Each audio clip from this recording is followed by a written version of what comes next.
That's right, we going again, son! In addition to all the stuff we saw last time, he dismembered and strung up one member of his own team and tried to impale another on a spike face first. He turns legendary heroes into sniveling cowards, and he might have been responsible for 50 million human deaths. That's just for starters. So make sure you're liking, sharing, and subscribing. And if anyone wants to support the channel further, there's a bunch of links down below. Wait, what the fuck? Because there might be a part 3 of these at some point. But for now, let's start with Cyberverse. We never start with Cyberverse. Where he invented the cortical psychic patch, which allowed bots' brains to be linked and information to be shared or extracted. He used this to hack Bee and Windblade's mind link to pretend to be Windblade. Why are you talking to me like that? Because we are friends. And manipulated Bee into thinking that he had been a double agent all along. Lord Megatron, I live to serve. He went too far with it though, trying to persuade Bumblebee that Optimus was also a double agent, also working for the Decepticons. So he didn't buy it. And then tried to get Bee to tell him the location of the Allspark, but Bee rumbled the ruse and disconnected from the mind link. He planned to reprogram the Allspark to birth a new generation of cons, and that's what caused the Autobots to space bridge it the hell out of there. He would regularly subject bots to horrific experiments, notably pillaging parts from Seekers to repair Shadow Striker when she was caught in an energon explosion, even if these parts would turn out to be dysfunctional and cause more problems than they were worth. He tried to attach a second head to this port Seeker, no idea why. I'm saying just for a laugh. Maybe it was just that was his hobby. He had a little tinker with Clobber too. Shockwave used to experiment on me with this. Yeah. Don't know what this thing is, don't know what it does. The fact that she recognizes it tells you that she was conscious. This one got a quick mention in the last vid, but he tried to use these 2 magnetic disruptors to shut down the Earth's geomagnetic field and wipe out all organic life on Earth, just to make it easier to locate the Allspark. He blew up that volcano to try and destroy the Ark, and it was only Teletran raising the shields in time that spared them getting lavaed. He hired Lockdown to sabotage Soundwave's ship when he was trying to wipe out the competition for Starscream's vacated number 2 spot. This is after he had been mercilessly beaten to a pulp and dumped on the moon a couple of eps prior. But the craziest one from Cyberverse has to be when he used a spark extractor on himself. What the hell? Attempting to corrupt and therefore destroy the Allspark itself with the energy from his own evil spark. Madness! Okay, let's talk about the movie verse now, where he was active in the 1500s, according to this painting and from the last night. And this is the theory that he might have been responsible for the 50 million deaths. See, this was a painting depicting the Black Death, a pandemic that killed huge numbers of people. And yeah, potentially as many as 50 million people. Now, the history books claim that this was a disease spread by rats, but we know, right? It was obviously Shockwave. One of his biohazardous experiments must have got out of control and just ripped through the human population. He was also involved in some capacity in one of the world wars because his silhouette was seen on a poster right here. And apparently, eagle-eyed viewers, not me, spotted that in that scene where Devastator is sucking everything up in Revenge of the Fallen, there's a piece of newspaper with the title Mysterious Robot spotted and what looks to be Shockwave's silhouette. He wrecked up Chernobyl with his driller. I mean, it's such a shame because it was such a lovely place before. But he also set his driller on the city of Chicago and completely re-landscaped the place before having his eye blown out and having his abdomen exploded with an earth-shattering punch from Opie. That didn't kill him though. Opie had to rip his eye out through his throat. Finish him! Oh, there's the video game crossover they should make. Transformers X Mortal Kombat. That'd be awesome. To finally finish him off. He featured quite heavily in the Rising Storm comics where he executed a bunch of humans. Then an Autobot called Jolt, then Elita 1, who he smashed to pieces when he landed on her, Long Arm, who got his head exploded, Salvage, who got his head exploded, Knockout, who he blasted through a wall, and Dune Runner, got his head exploded. So, you know, just a couple. Oh, just a quick did you know? Did you know that he had a helicopter mode in one particular continuity, making him, yes, a triple changer? I'm going to keep that one for my vid on triple changers, which will be coming up soon, where I'm going to try and rank them in order of power. I'll try, okay, I'll try. Now let's talk about Shockwave, the Shapeshifter, and yes, I am talking about the animated incarnation. He infiltrated Autobot Armed Services. He took on a persona from historical records and enlisted into Autobot Boot Camp, where he got the nickname Long Arm because of his ability to go gadget his fucking arms. Off. Yes, I swear at my sneezes. He tried to kill B by swapping out training rounds for live fire ammo when the yellow bot found out his secret. You think there's a spy bot among us? Yes, bitch! But more tragically than that, he set up young Wasp to take the fall for being the spy, and he was dragged off to prison through no fault of his own. Took a little bit of a closer look at that situation in this video that I've got up for the members, so check out the memberships if you've got a sec. After graduating from the boot camp, he murdered the previous Intel leader Highbrow to get the position of head of Cybertronian intelligence and took on the name Long Arm Prime. Then he started constructing a space bridge to allow the cons to invade Earth when the time came. Later, when Blur was on the verge of outing him, he crushed him into a cube. He attacked Ultra Magnus and stole his Magnus hammer.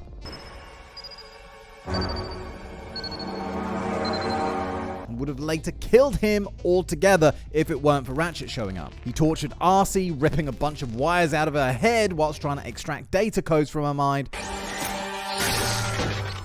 These were codes that would give the cons control of Omega Supreme. After this, he dumped RC on the surface of the moon as bait to trap the Autobots, and his plan looked like it was going to work until the Bruiser, that is Bulkhead, showed up and started slapping people up.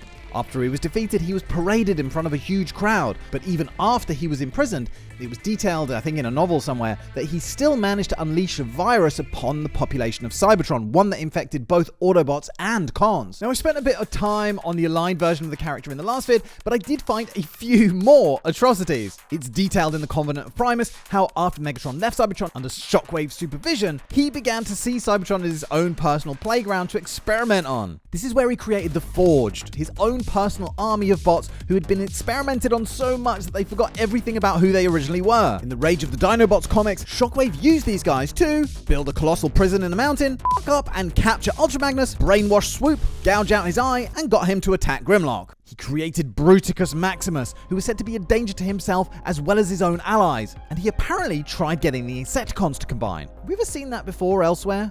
I don't think we have. Then he worked on getting Trypticon to turn to the Decepticon side. I guess he was neutral before that, before building the massive Tower of Shockwave, which I think is that thing that we saw in Fall of Cybertron. Then he nabbed up Alpha Trion to use him to help him get access to Vector Sigma. And no, I think that was it. In the cartoon, of course, he reverse engineered the Predacons, but implanting them with control chips so that they could be controlled. Slaves, basically. Astonishingly though, after the Predacon was lured through a ground bridge, our guy was like, "This is bullshit." Jumped out of the window and took on all of the Autobots by himself, and he beat them all too. It wasn't until Optimus put in an appearance that he got pushed back. Then he realized that the Predacons were intelligent and impossible to control, so followed through with Starscream's plan to get the Autobots and Predacons to kill each other. When Starscream neglected to tell him that the Autobots were arriving early, he went to impale his face on a spike. What the fuck? He then set about refining and perfecting cybermatter. See this shit mean we win. Now, cybermatter was something that had been accidentally recreated in the fires when his lab exploded, which forced cybernucleic acid to mix with synthetic energon. They realized that with a little refinement, it had cyberforming capabilities, so Shockwave immediately saw in it another way of conquering Earth. All of these actions would return to haunt him though when he was swarmed by the army of undead Predacons. He was seen torturing Grimlock in the Fall of Cybertron video game before getting his arm bitten off. And in Rise of the Darkspark, Shockwave designed an experiment to use the Darkspark to remove the Autobots' will to fight. He turned the Dinobots into slaves again in G1 when he rewired their brains and set them to work mining Cybertonium. He put Spike and Carly to work too, but that backfired because they fixed the Dinobots and they all escaped. Oh look, he's wielding a little version of himself! I guess maybe it's like, was it Cyberverse? Where he had these little tiny versions of himself, these little drones? He tried to kill the female Autobots right after discovering they weren't extinct, and helped kidnap Elita 1. When the girl bots helped in the rescue attempt, he blasted them. And then when they were hanging on for dear life, he would have pushed them over had OP not turned up to chase him away. Elita 1 did the revenging here and shot him down his barrel hole. His background lurking and all-round sneakiness allowed him to find out that the key to Vector Sigma, whilst on Cybertron could bring Transformers to life, on Earth, it could be used to turn any living being into metal. For some reason, Megatron just turned a bunch of trees just used it on a bunch of trees. Yeah, but Silverbolt managed to destroy that before Megatron was able to deforest the entire Amazon. What's his problem with the trees? Seriously though, this would have enabled the cons to cyberform the whole of planet Earth. Then there was the whole chronosphere thing, but I spoke about that in the last vid, so check that out if you want. But in short, it was a time machine platform thing that the cons used to pillage Energon from the past, but decided to use it to get rid of the aerial bots to send them somewhere the fuck else in time. Everybody ended up back in Cybertron's golden age. Wow, everything was literally golden. Where Shockwave reprogrammed a Guardian robot to kill everybody. He killed Prowl in the Binaltech universe and created evil clones of various Autobots in the hope that they would destroy their originals in Rodimus Wars. In the Wings universe, G-Axis wanted to reunify the Cybertronian colonies, so Shockwave wiped out anyone who followed him in what was described as a cull. He tried to kill G-Axis too, but narrowly missed. Then he wiped all the details of the events from the Cybertronian history books to stop anyone finding out. Probably also to explain why no one ever mentioned this before. In his short appearance in Transformers 1, you could definitely tell this was a more light-hearted take on the character. He gagged B-127 to stop his jibber-jabber, then didn't want to take orders from Orion, so he got punched in the eye. Before later being forced to shoot Starscream and then kicked by Optimus so hard, he shot himself in the face. In Earthspark, his master plan was to use the Allspark to bring to life an army of protoforms, in a bid to make the Autobots kneel before them. Before Megatron had his crisis of conscience and threw him into a stasis pod. When he finally awoke from stasis, he instantly hated the fact that Megatron had allied himself with the Autobots. He found the Earthborn Terrans to be abominations and wanted them wiped out. He talked about being rejected by Megatron and feeling discarded so that Megs could start anew with what he referred to as accidents of the Emberstone, before he trapped them all in a force field and attempted to detonate a series of power cores that I think used to power the space bridge. I really like his robot mode in this one. It's one of the more slimline versions of Shockwave that we've had, and his arm cannon is more of a harpoon now, like Impact has got, but that can also blast out a huge dose of death. It can also scan bots' faces and give you their entire backstory, which is handy. His Earthspark alt mode, I'm not so mad about, and I'm not entirely sure why. There's been other occasions where he's been a walking tank, and I've been okay with that, but I think it's the thin tank tracks, they're more like rollerblades than actual tank tracks. Anyway, he suddenly brought out the immobilizer from nowhere. I'm not sure where he got that from, but he ended up having that used against him and then vanned and taken away. Like many of the other bots, he got controlled by Mandroid and tried to kill the Malto kids. Then in season 2, he helped Starscream reform the Emberstone. Before Starscream did his supervillain thing that he so often does. You know what? Check out my Starscream vid if you want more details on that. Before, he would vocate trying to refocus their efforts on Cybertron, and Starscream nearly killed him and the other cons with a big Titan slap. Before, as he put it, going his own way and leading the cons with him. I covered the War for Cybertron trilogy pretty good in the other vid, but there were a few things that I left out from the Marvel comics. Obviously, I talked about hacking Optimus's head off and draining his brain for intel. Oh my god, this panel reminds me of, you know those suction things they put on cows' udders and they go like only on his brain? As well as stringing up these Autobots to use their corpses as spare parts. Sure, I mentioned all those things, but did I mention crippling Josie Bella? Yeah, he attacked this oil rig she was working on, killing all of its defense forces, and this left her in a hospital bed undergoing extensive rebuilding and rehab, and eventually becoming a scantily clad superhero circuit breaker. It's comic book logic, don't think about it too much. After this, he cemented his rule of the cons by giving a weakened Megatron an utter beating, smacking him with a water tower, electrocuting him, blasting him into a crater, then tossing him aside like he was nothing, then humiliating him in front of the troops by forcing him to pledge his allegiance too. At one point, Megatron and Galvatron joined forces, so he completely lost his mind and sat there babbling a bunch of random mumbo-jumbo bullshit until he was questioned by Scourge, who noticed that he'd strung up the dismembered remains of Cyclonus in this kind of horrific web of horror and body parts. Cyclonus doesn't look too happy about it. And when Scourge tried to get him down, Shockwave blasted him and threw him on the scrap heap. He squashed this guy. This guy was just in the wrong place at the wrong time and saw him coming out of the ocean. He was just walking his dog down the beach.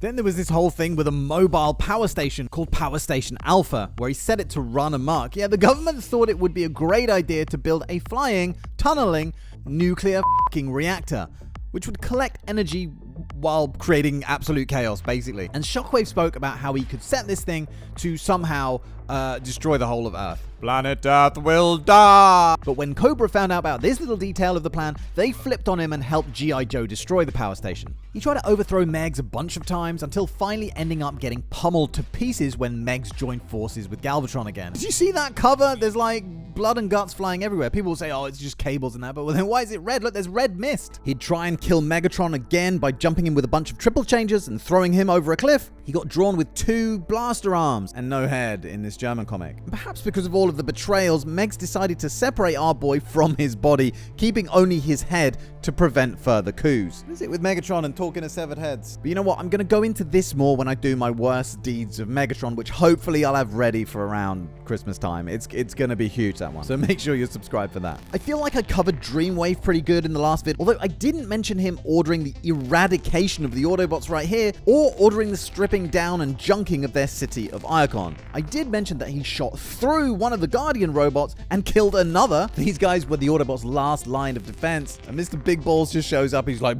just thought that was worth repeating. And he also gunned down Prowl. Don't worry, not like this. Prowl was back in the next issue. In Secrets and Lies, he spearheaded Project Dreadnought, a scheme to turn Cybertron itself into the ultimate weapon, a planet-sized supercarrier that could travel around the galaxy, brutally policing its colony planets and expanding the Empire. And if you're wondering what this thing is, no, he's not about to give an enema or make sausage. Oh, I'm getting confused. Fuck it. It's an attachment for his gun arm that contains a derivative of the Scraplet virus, although it was designed to be non-fatal. So Dirge and these other coneheads got away with it this time. All this was before he realized that Earth was a primordial engine, a whole ecosystem that could fuel Cybertron, but before he set about harvesting, he got attacked by the Dinobots. He did a little beam clashing, and then took a supercharged punch from Grimlock. Again, I spent quite a lot of time on IDW Shockwave last time, but there are a few things that I'd like to add. For example, his experiments to refine synthetic energon, which often involved live patients, creating the Nightmare transmitter to manipulate bots' minds through their unconscious fucking dreams, and again, killed the last Omega Destructor. Not sure if I mentioned this one last time, but he implanted the Maximals with fake memories and then forced them to fight each other over and over and over again, allowing him to test various battle strategies before he was like, that was fun, and abandoned them. In the Shockwave Spotlight vid, the Dinobots set him ablaze in an inferno, and right then he spoke about his systems being able to synthesize rage and sent him full Doomslayer, and he burst out of the flame and grabbed Sludge by the neck and swung him around to take out the other Dinobots, apart from Swoop, who got blasted in the back while trying to fly away. Then he punched Grimlock to absolute before transforming into gun mode and hitting him with a Death Star-sized blast. We can't forget that he ruined Pinkie Pie's Happy Horsey cooking show before attacking with a cheese grater attachment on one arm and a whisk/spatula on the other, before Gage ripped them out, and then smacked him in the face with a couple frying pans, which turned his head circular. Interesting. It was said that he helped body-hopping supervillain Exarchon unleash a brutal war against Cybertron in IDW's 2019 continuity. All because Exarchon promised him unlimited resources to do whatever weird experiments he wanted. He tried to clone Skywarp, but wasn't able to recreate his teleportation ability. The drone army he was able to create, though, was pretty effective and nearly won them the war, but apparently Nominus Prime created the Seekers to counter them. After Exarchon mysteriously disappeared, Megatron took Shockwave and put him at the head of terrorist organization The Rise, to spread dissent and eventually radicalize bots to the cause that would eventually become the Decepticons. Then he cloned himself an Insecticon army, taking advantage of the fact that they were starving to coerce them into it. But for the cloning process, he needed parts, so he, Spinister, and Sound Blaster started harvesting them from unwilling bots across the galaxy. His reputation definitely preceded him in the Skybound comics, where he was a bot known for taking his time when pulling Autobots apart. He was called in by Soundwave after the cons were awoken on the Ark and found themselves needing reinforcing. There seemed to be a real mutual respect between these two, with Shockwave genuinely glad that his fallen brothers had been found, and Soundwave glad to have the backup. After space bridging into the middle of a battle, and Optimus's face tells you everything right here. He went to kill Cliffjumper, but Ratchet jumped into the way, and oh my god, look at that damage. It's more whole than torso at this point. And then he just laughed about it. Rare bit of emotion from Shockers there. We saw how respected he was again when Scrapper had his back in this battle here, where the Constructicon says, "For the cause, my general." Now, the reason I keep on about this respect thing is that so many times over the years, the downfall of the con has been their squabbling and infighting, and I've always thought that if these guys just instilled a little discipline and all pulled in the same direction, the Autobots would not have a chance. And Skybound Shockwave seems to be a leader that brings that. He picked up Prime and pile-drived his head into the ground, and it was only Elita and Ultra Magnus randomly materializing through the space bridge that diverted what would have been the killing shot from his arm cannon. He went to recycle Ravage here after he got damaged, picking him up by the hind leg, and he was about to feed him into a grinder right in front of Soundwave. Why would you do that? But he got distracted as he marveled in awe at these whales and manta rays and stuff before telling Soundwave, yep, I've got an even bigger grinder for them. Of course, this was the energy feeder, something that could extract the energy from organic matter.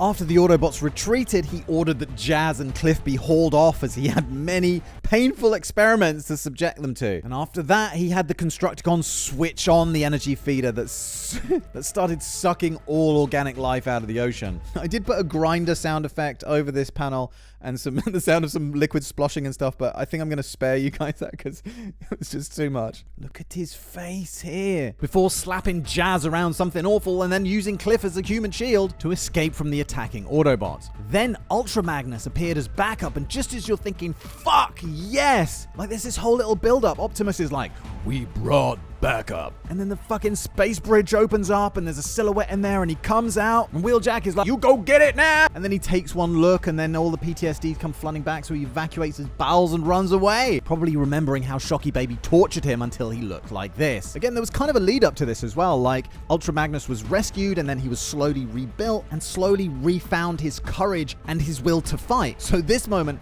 is like a house of cards collapsing. And again, Shockwave laughed. And you know when this guy laughs, something bad just went down. When Devastator fell into the energy feeder and destroyed it, Shockwave made a swift retreat and quickly ordered the Combaticons to execute Cliffjumper. Cliff is the proper whipping boy here. But the red mist started to descend on Opie, so he followed him through, obliterated the Combaticons, beat Shockwave mercilessly, and proceeded to pop his head like a melon with his bare hands. It's super unusual to see Optimus like this. Obviously, there were moments in the Bayverse, but that felt different. Here, you see him visualizing this baby as he's doing the beating and thinking about the effects that Cybertronians will ultimately have on organic populations. I find this image a harrowing one, with the tendrils snaking into the kid's crying eyes and open crying mouth, and I really felt how Opie's mind just went. The issue ends with Opie choosing to go back to Earth rather than stay on Cybertron with Alita, in a fucking amazing ending that I'll let you sample for yourself. Like, there's more to it than what I'm saying here, but you guys really need to